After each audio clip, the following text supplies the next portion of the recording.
provider, you must have your standards. You must have your rules, like your breaking points. Like, okay, so I can go this low, I can't go this low, I can't bend this far. I'm sorry, this is where I stand, this is where I cut off, this is where. So if maybe you see a bit of bridge in terms of in terms of maybe integrity, maybe core values, maybe it's not every client that's going to be your client. Let's say that now. Not every client is going to be a good fit for you. Hey everyone, welcome to Beyond Business with Mo. My name is Mo Bayonle and I am your host on this show. Now on here, we try to talk about everything that affects our career and business growth. We learn from each other. No one knows it all. So it's an open field where we can all learn together. But this is me on this side trying to just drop little nuggets of what I have learned in building my career. And I'm so excited to always have the opportunity to come on here and share with everyone that actually joins in or tunes in to my channel. So if this is your first time here, I am saying welcome.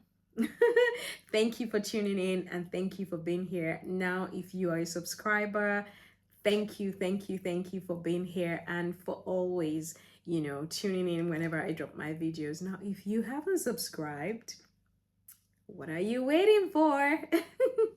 Please hit the subscribe button and also like the video. Come on, like the video. Okay, all right. Today, I thought to talk about, let's talk about rules of engagement. So if you're a service provider and you are trying to probably provide service for someone or to a client and all of that, there are things we need to make sure that we tick off, right? If you have gotten into a mess with a client where, oh, this is what your contract said, this is what you're doing, and all of that, and you think, how did I mess it up? How did I go get it wrong? You're not alone. I have been in that situation, and that is why I'm here. So if you're one of those people, then this episode is for you. Once again, welcome to Beyond Business with Mo. So, you are a service provider and you are getting into an agreement, a service agreement, or a provision with a client. Let me say this first. Do not assume that everybody understands how to read or interpret a contract. The person might sound very educated, very learned, and all of that, and you believe the person should be able to understand what is written in the document. I'm sorry to bust your bubble, but no, actually, it's not everybody that understands or can interpret properly what you have written in your contract. So the contract can be a bit of it's a legal document.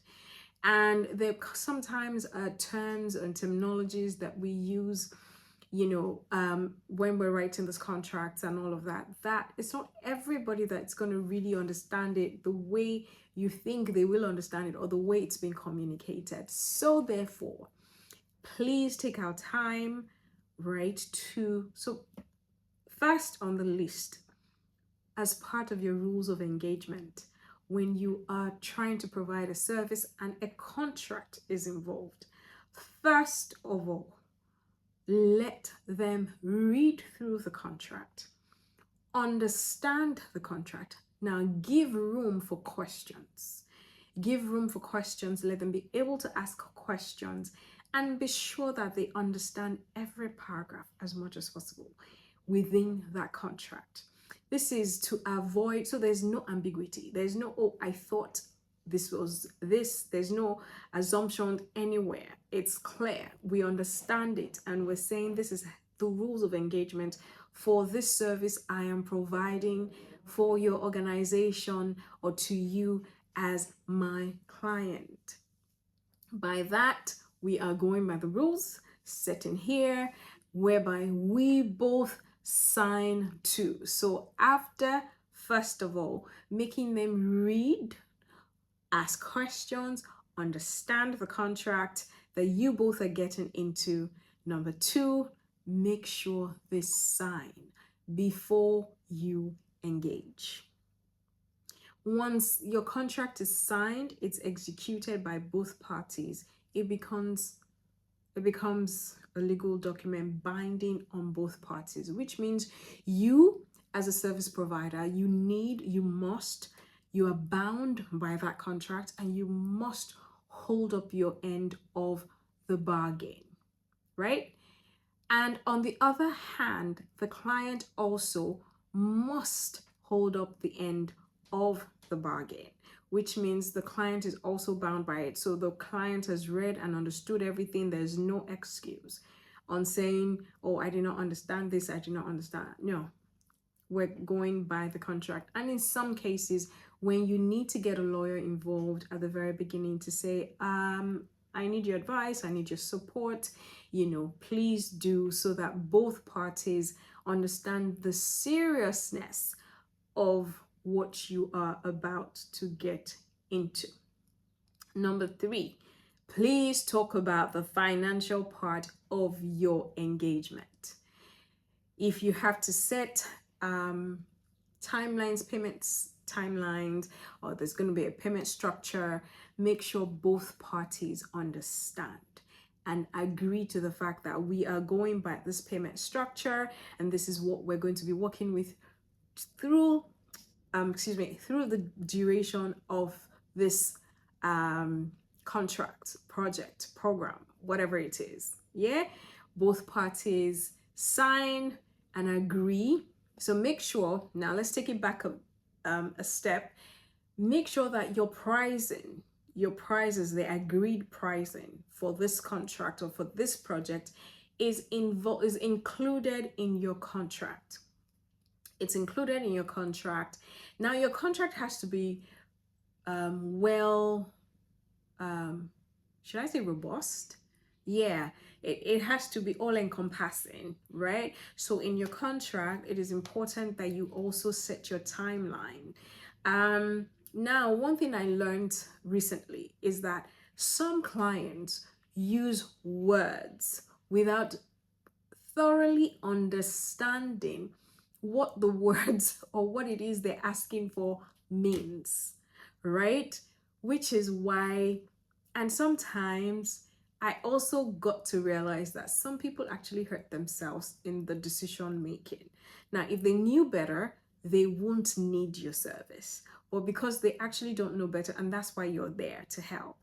Now, I realize that they don't always understand some words, so they've heard it from someone or something, and they want to replicate or copy what it is they have heard. However, they actually don't understand the intricacies of what goes into the decision or the service they're asking for.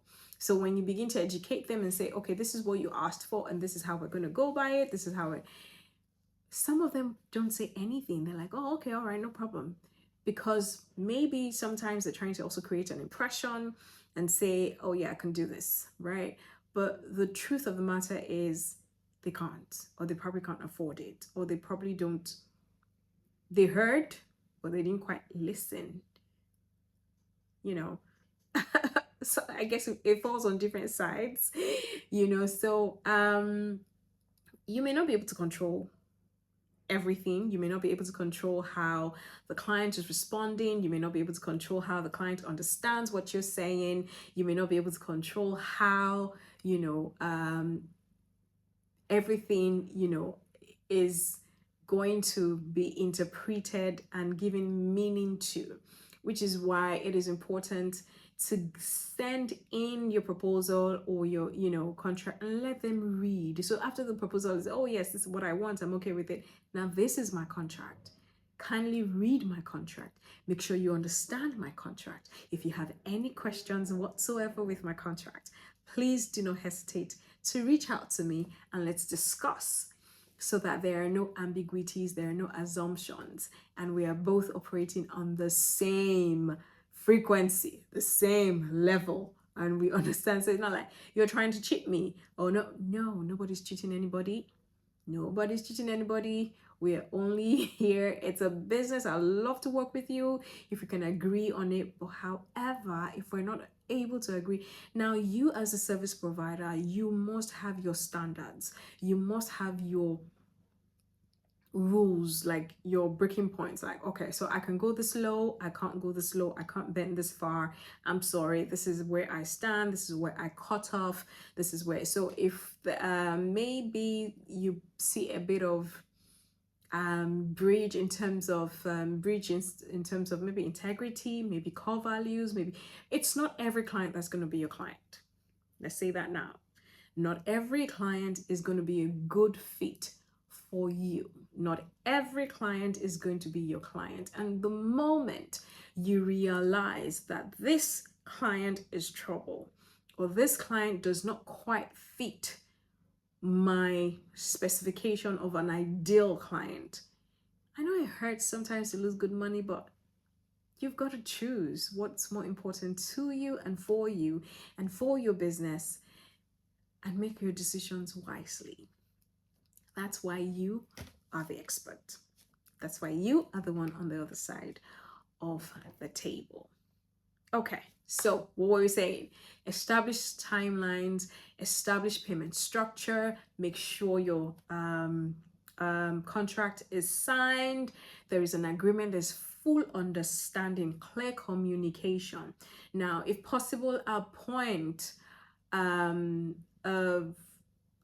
someone who is going to be in constant communication or collaboration with the service, you as a service provider, between you and your client. So a go-to person, assign someone who can follow up every time, get feedback as you're going, like, okay, so how we doing, how we measuring up, are we meeting, expectation, the metrics we agreed on, is it being met? And also now that's after the contract has been signed and you guys are already, But what I am trying to dwell on today is the before the contract kicks off, which is very, very important so that your projects can go smoothly with your client.